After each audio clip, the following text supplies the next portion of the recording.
வீடியோல இன்னைக்கான cinema updates என்னன்னு பார்க்கலாம். வெல்கம் டு சினிமா கழகம். நான் உங்கள் பிரதீக்ஷா.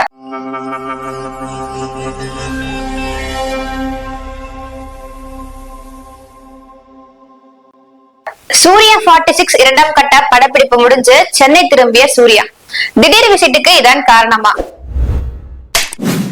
சூர்யா அவங்க கருப்பு படத்தை தொடர்ந்து வெங்கி அட்லூரி அவங்களோட இயக்கத்துல அவருடைய 46வது படத்துல இப்ப நடிச்சிட்டு வராரு. இந்த படம் தமிழ் மற்றும் தெலுங்கு ஆகிய 2 மொழிகள்ல தயாராகிட்டு வருது. இந்த படத்துல மமிதா பைஜு அவங்க ஹீரோனியாவும் நடிச்சிட்டு வராங்க. ஹைதராபாத்ல நடந்துட்டு இருக்கிற இந்த படத்தோட 2ஆம் கட்ட படப்பிடிப்பை முடிச்சுட்டு சூர்யா அவங்க சென்னை திரும்பி இருக்காங்க.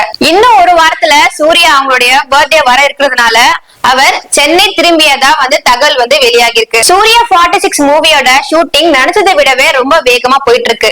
இப்பதான் இந்த படத்தோட அறிவிப்பு வெளியாச்சு. ஆனா அதுக்குள்ளேயே இந்த படத்தோட 2ஆம் கட்ட படப்பிடிப்பா முடிச்சிருக்காரு இயக்குனர் வெங்கி அட்லூரி. ஆக்டர் சூர்யா அவங்களுக்கு அடுத்தடுத்து படங்கள் இருப்பதால இந்த படம் சீக்கிரமாவும் ரிலீஸ் செய்ய இருக்கு. இதையடுத்து ஜூலை 23 அன்னைக்கு சூர்யாவோட பிறந்த நாள். அன்னைக்கு சூர்யா 46 மூவியோட போஸ்டர் வெளியாக இருப்பதா தகவலும் வந்திருக்கு. இதெல்லாம் ஒரு பக்கம் இருக்க, சூர்யா அவங்களோட இந்த பர்த்டே வழக்கத்தை விடவும் ரொம்ப ஸ்பெஷலா இருக்கும் அப்படின்னு பார்க்கப்படுது. ஏன் அப்படின்னா இந்த வருஷம் சூர்யாவோட 50வது பர்த்டே. அவர் அவங்களோட 15th பர்த்டேவை அவரோட ஃப்ரெண்ட்ஸ் அண்ட் ஃபேமிலி கூட செலிப்ரேட் பண்ண போறாராம். அதனாலதான் அவர் ஒரு வாரத்துக்கு முன்னாடியே சென்னை திரும்பியதா சொல்லப்படுது.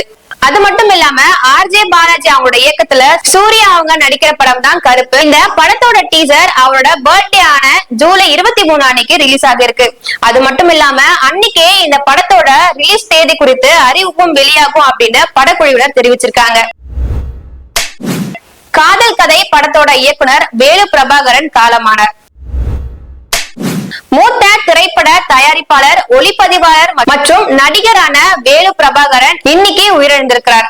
இவர் நீண்ட காலமாக ஒரு நோயால பாதிக்கப்பட்டு சிகிச்சை பெற்று வந்த நிலையில இன்னைக்கு மாரடைப்பால உயிரிழந்திருக்காரு. இவருடைய உடம்பு சனிக்கிழமை ஜூலை 19ஆம் தேதி ஈவினிங்ல இருந்து ஜூலை 20 ஞாயிற்றுக்கிழமை மதியம் வரைக்கும் சென்னை வலசரவாக்கத்துல இருக்கிற அவருடைய இல்லத்துல பொதுமக்கள் அஞ்சலிக்காக வைக்கப்படுது. அன்னைக்கே அவருடைய இறுதி சடங்கும் போரூர்ல இருக்கிற மயானத்துல நடக்க இருக்கு. ஆக்டர் சிவகார்த்திகேயனின் பராசக்தி படப்பிடிப்பு மீண்டும் தொடக்கம். ஆக்டர் சிவகார்த்திகேயனோட நடிப்புல பெரிய எதிர்பார்ப்பு மத்தியில உருவாக்கிட்டு இருக்கிற படம் தான் பராசக்தி. இந்த படத்தை சுதா கங்கரா அவங்க இயக்கிட்டு வராங்க. இந்த படத்தோட ஷூட்டிங் போன வருஷம் ஸ்டார்ட் ஆகி விறுவிறுப்பா நடந்துட்டு வந்துட்டு இருந்துச்சு. ஆனா திடீர்னு சொல்லப்படாத ஒரு காரணத்தால இந்த படத்தோட ஷூட்டிங் நிறுத்தி வைக்கப்பட்டுச்சு. திரும்பவும் இந்த படத்தோட ஷூட்டிங் எப்ப ஸ்டார்ட் ஆகும் அப்படின்னு ரசிகர்கள் கேள்வி எழுப்பிட்டு இருந்த நிலையில இப்போ சிவகார்த்திகேயன் அவங்களுடைய ரசிகர்களுக்கு ஒரு ஹாப்பியான தகவல் வந்திருக்கு. சிவகார்த்திகேயனோட ரசிகர்கள் எதிர்பார்த்துட்டு இருந்த பராசக்தி மூவியோட ஷூட்டிங் திரும்பவும் தொடங்கி இருக்கு. இந்த படத்தோட ஷூட்டிங் பொள்ளாச்சிலேயே நடந்துட்டு வருது. அக்டோபர் வரைக்கும் இந்த படத்தோட ஷூட்டிங் நடக்கும். அதுக்கப்புறம் பொங்கல் அன்னைக்கு இந்த படம் ரிலீஸ் ஆகும் அப்படின்னு சொல்லியிருக்காங்க. ஆனா சில பேர் இந்த படம் பொங்கல் அன்னைக்கு ரிலீஸ் ஆகாது அப்படின்னு சொல்லிட்டு இருக்காங்க. ஏன் அப்படின்னா இந்த படம் எடுத்து முடிக்கவே அக்டோபர் ஆகிடும். அதுக்கப்புறம் இந்த படத்தோட போஸ்ட் ப்ரொடக்ஷன் முடியறதுக்கு ரொம்பவே கஷ்டம் அப்படின்னு சொல்லியிருக்காங்க. அதனால இந்த படம் பொங்கலுக்கு ரிலீஸ் ஆகாது அப்படின்னு சில பேர் சொல்லிட்டு வராங்க. இந்த படத்தோட தயாரிப்பாளர் ஆகாஷ் பிரபாகரன் ஆல்ரெடி அவரோட சோசியல் மீடியால பொங்கல் அப்படின்னு போஸ்ட் போட்டு பராசக்தியோட ரிலீஸ் தேதியை கன்ஃபார்ம் பண்ணிருப்பாங்க.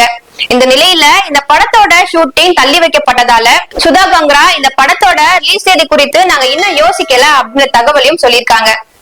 இதே மாதிரி சினிமா அப்டேட்ஸை தெரிஞ்சுக்க மறக்காம சேனலை சப்ஸ்கிரைப் பண்ணுங்க.